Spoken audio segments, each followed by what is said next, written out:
Por estos días, cuando la izquierda nacional e internacional arrecia contra Colombia, sin hacer pausa por la emergencia mundial provocada por el COVID-19, han lanzado una ofensiva contra el presidente Duque, a quienes los organismos internacionales lo destacan como uno de los mejores mandatarios en manejar esta pandemia, y contra el expresidente Álvaro Uribe Vélez, obstáculo y muro de contención para que esta otra y peor pandemia, el socialismo del siglo XXI, invada Colombia.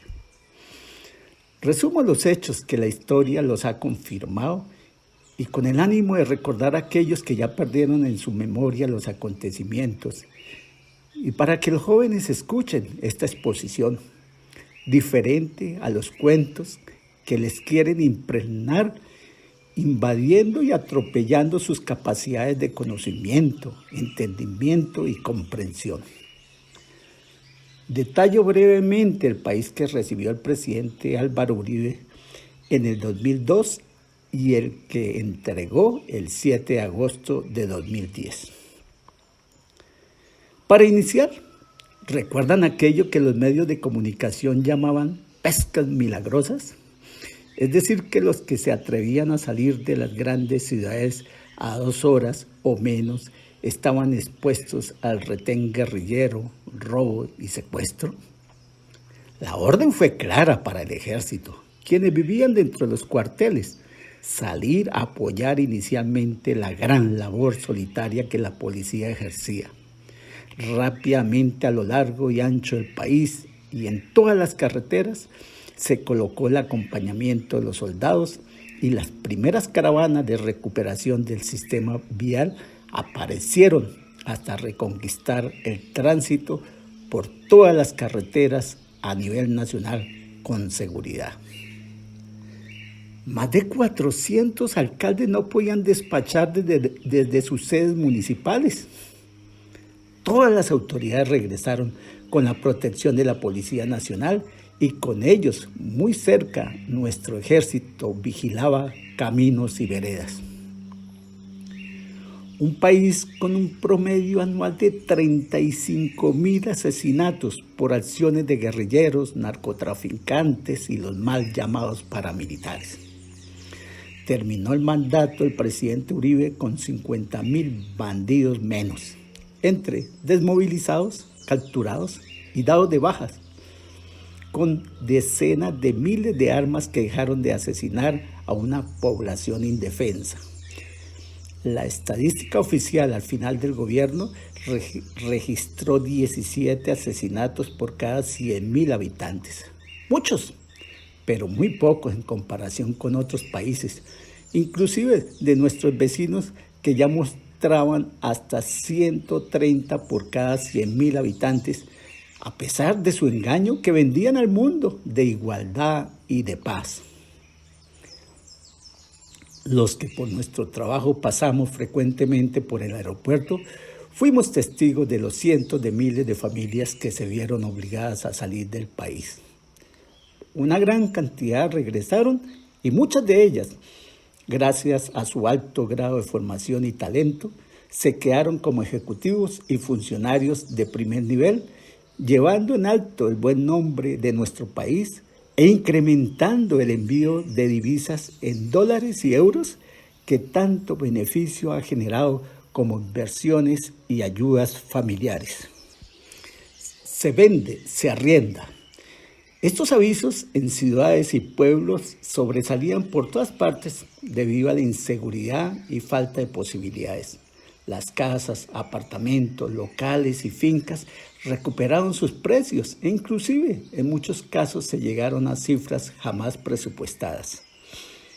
Un alto porcentaje de municipios, departamentos, entidades y bancos del Estado en quiebra. Los municipios y departamentos fueron reestructurados y se crearon unos sistemas de certificación y de competición donde se evaluaba constantemente la gestión y transparencia administrativa de cada uno de ellos, premiando y destacando a los mejores y denunciando a los que no cumplían.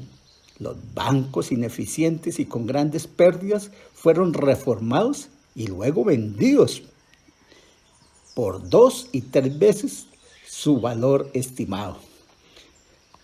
Empresas nacionales desvalorizadas y multinacionales huyendo.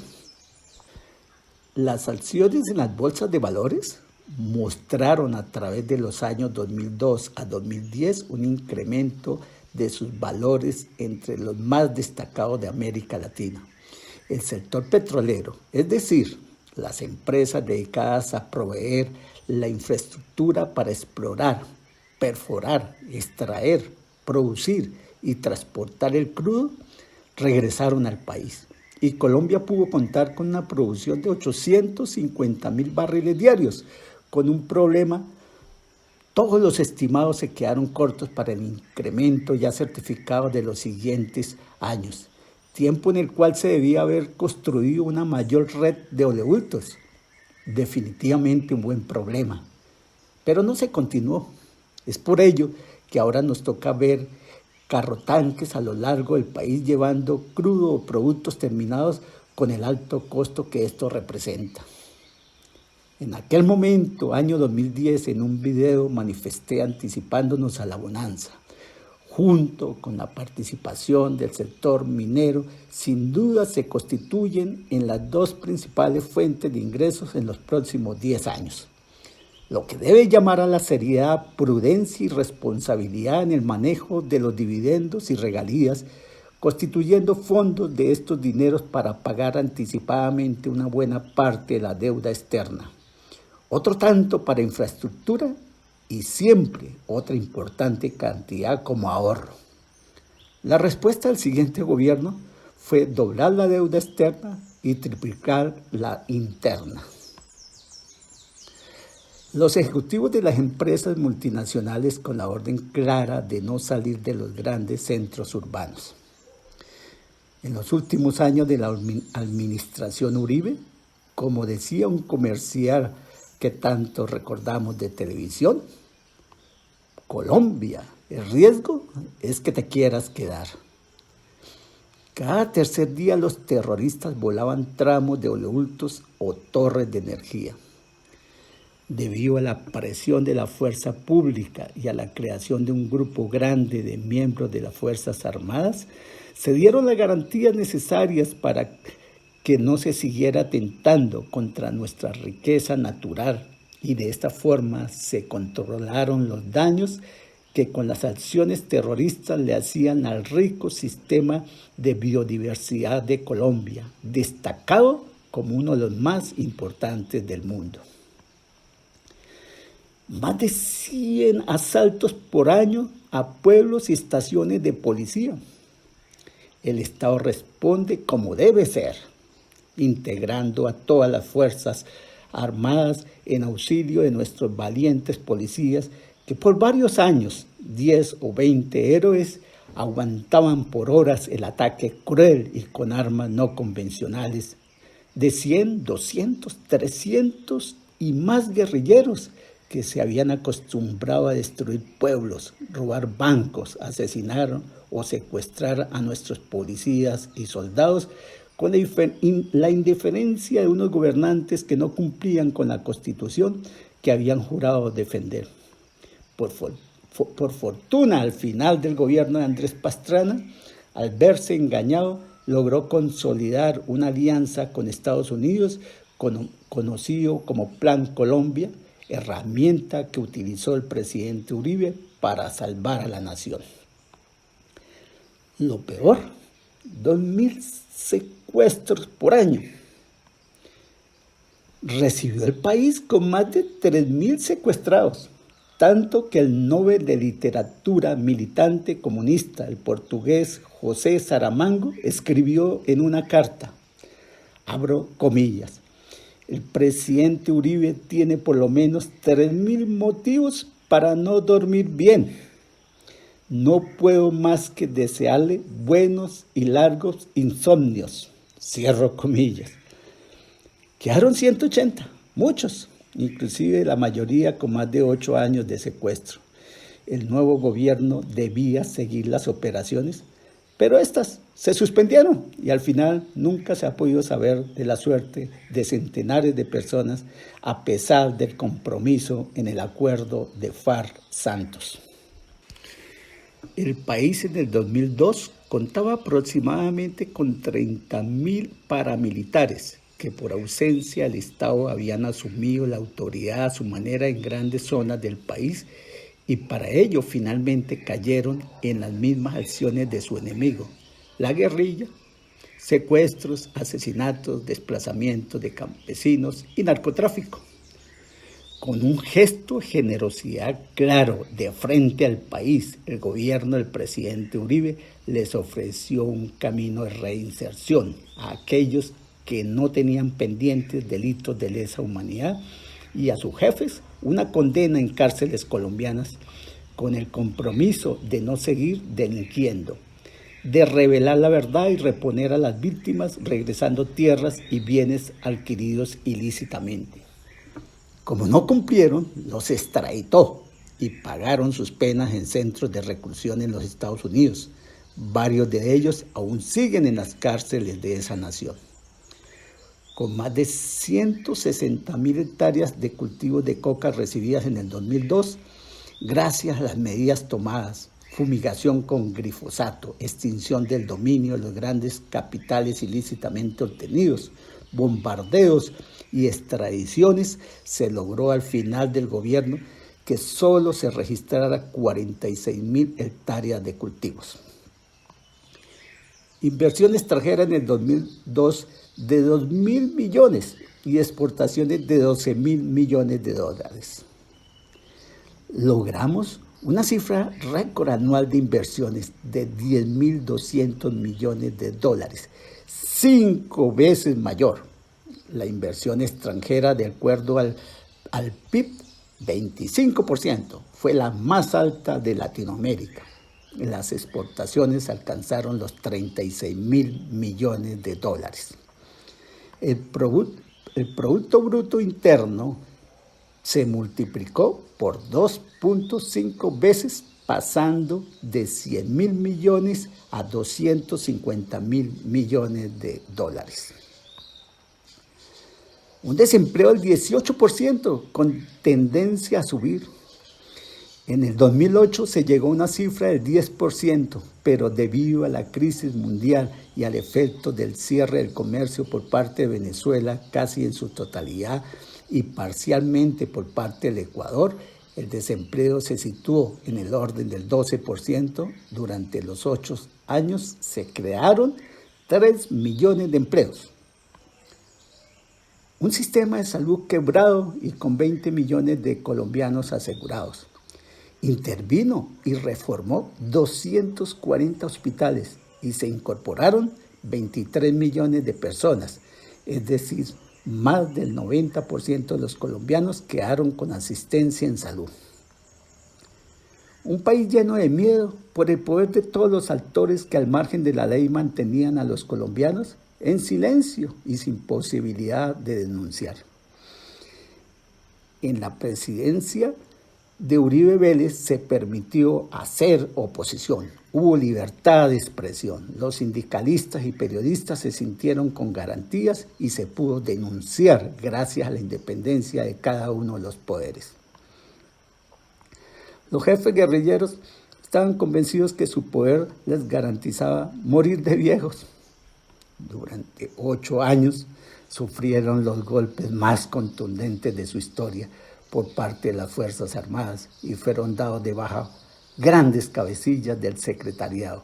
Otros fueron capturados y cerca de 10.000 se desmovilizaron. Concluyendo, una nación totalmente distinta la recibía en el año 2002.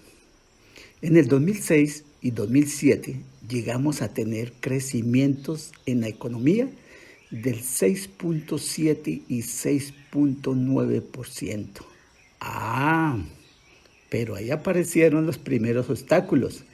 El Banco de la República sube los intereses para desacelerar el crecimiento económico por aquello del recalentamiento. justo cuando habíamos logrado por 2 años consecutivos el porcentaje que Colombia requiere mantener entre 10 y 15 años para salir del subdesarrollo.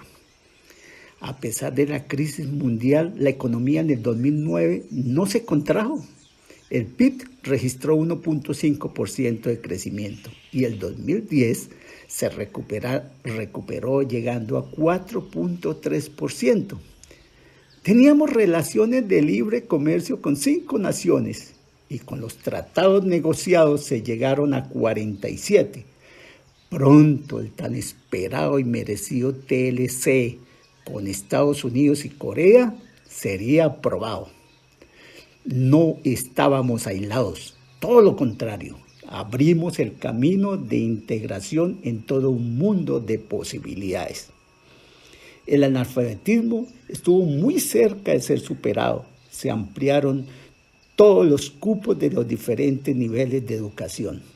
En medio de las dificultades económicas del inicio de su gobierno, mantuvo el programa de Familias en Acción, donde 1,5 millones de hogares recibieron un subsidio que les permitía cubrir sus necesidades básicas. No fueron 5 familias, más de 300,000 familias agrícolas se beneficiaron de agroingreso seguro. El campo colombiano logró incrementar un gran porcentaje las hectáreas de siembras, adicionando millones de toneladas de alimentos. Permanecieron los desayunos para los niños en edad escolar. El presidente Uribe aceptó sus errores y el compromiso a seguir. No era nada diferente a corregir lo que fuera preciso corregir, construir sobre lo construido y hacer lo que se requería para seguir el sendero trazado. Colombia agradeció a todos los integrantes del gobierno, a las fuerzas militares y de policía por su trabajo y dedicación durante estos 8 años. Agradecimos a la señora Lina, primera dama de la nación, por su mensaje de sencillez, por su entrega y trabajo a favor de los más pobres, sin prensa y sin mostrarse, dando lecciones de humildad y de eficiencia. Más de 8 millones de personas a lo largo y ancho del país marchamos en apoyo a la administración y rechazando a la FARC y a todos los grupos ilegales que terminaron disminuidos, huyendo y refugiándose tristemente en 2 naciones hermanas con la complicidad de sus gobiernos. Más de 3 millones de colombianos en el exterior se unieron en el homenaje en todas las grandes ciudades del mundo. La nación quedó en estado de viabilidad, generando confianza, seguridad física y jurídica, garantizando la estabilidad fiscal, creó 80 zonas francas y quedamos con el sueño por conocer su historia tan parecida a la nuestra en muchos aspectos, que Colombia en cuestión de 15 a 20 años sería la Corea del Sur de América Latina. No ha existido un presidente en la historia de Colombia que haya interpretado mejor y al pie de la letra el deseo y mandato de las mayorías de una nación que había perdido su seguridad, su dignidad y su esperanza. Presidente Duque, en medio de esta emergencia de salud, con su liderazgo y sabiduría, debe usted seguir con la responsabilidad de conducir la nación por el sendero de una economía liberal, con un Estado de Derecho que recupere la confianza de los ciudadanos y con unas fuerzas armadas que garanticen la seguridad de los colombianos.